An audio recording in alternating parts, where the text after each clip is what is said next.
A very good morning, ninth B. We begin with our English class today, and today we will be discussing the extract number 2. In this extract, we have used all the three stanzas, that is, the fourth, fifth, and sixth. The third one sat in the tattered clothes. He gave his coat a hitch.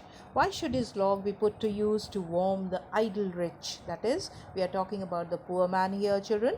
Then we have the fourth stanza. Then we talk about the rich man. The rich man just sat back and thought of the wealth he had in store and how to keep what he had earned from the lazy, shiftless poor. Then we have used the sixth stanza, the black man. The black man's face spoke revenge as the fire passed from his sight. For all he saw in his stick of wood was a chance to spite the white.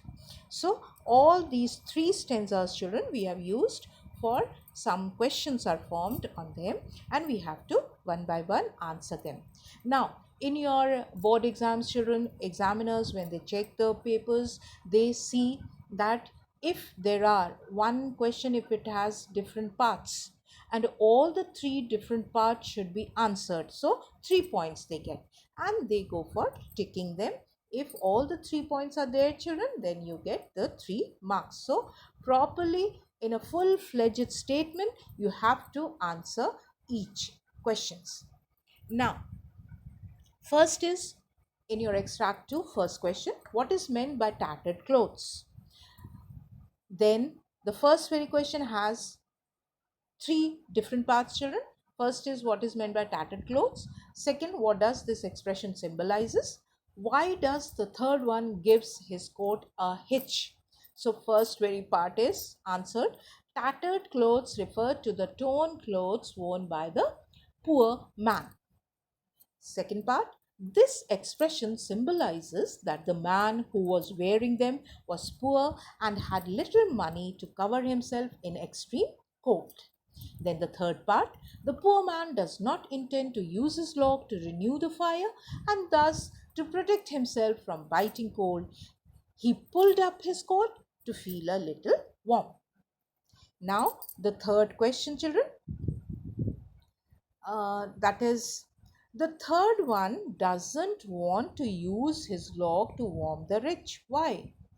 So the third one is a poor man and is envious of the rich man.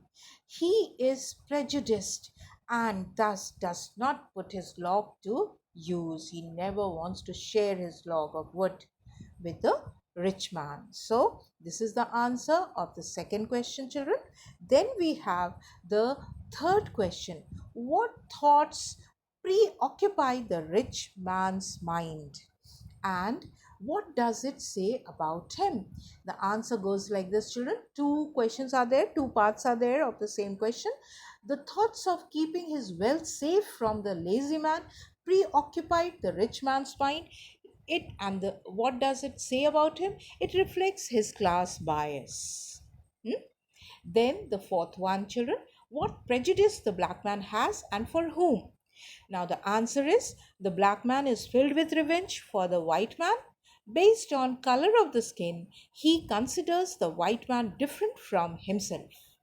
Then the last, children, the fifth one, explain the following lines. For all he saw in his stick of wood was a chance to spite the white. So the third very man, black man, for him it is, children. For all he saw in his stick of wood was a chance to spite the white. The lines refer to the black man who was filled with revenge for the white man. Therefore, to harm the white man, he does not put his log to use, making the white man suffer in cold, and was his only chance to get his revenge. So, we complete answering all the 5 questions, children. Write in your workbook, again revise it, and then fill in each and everything in your workbook. This much for today's lecture, children. Thank you and have a nice day.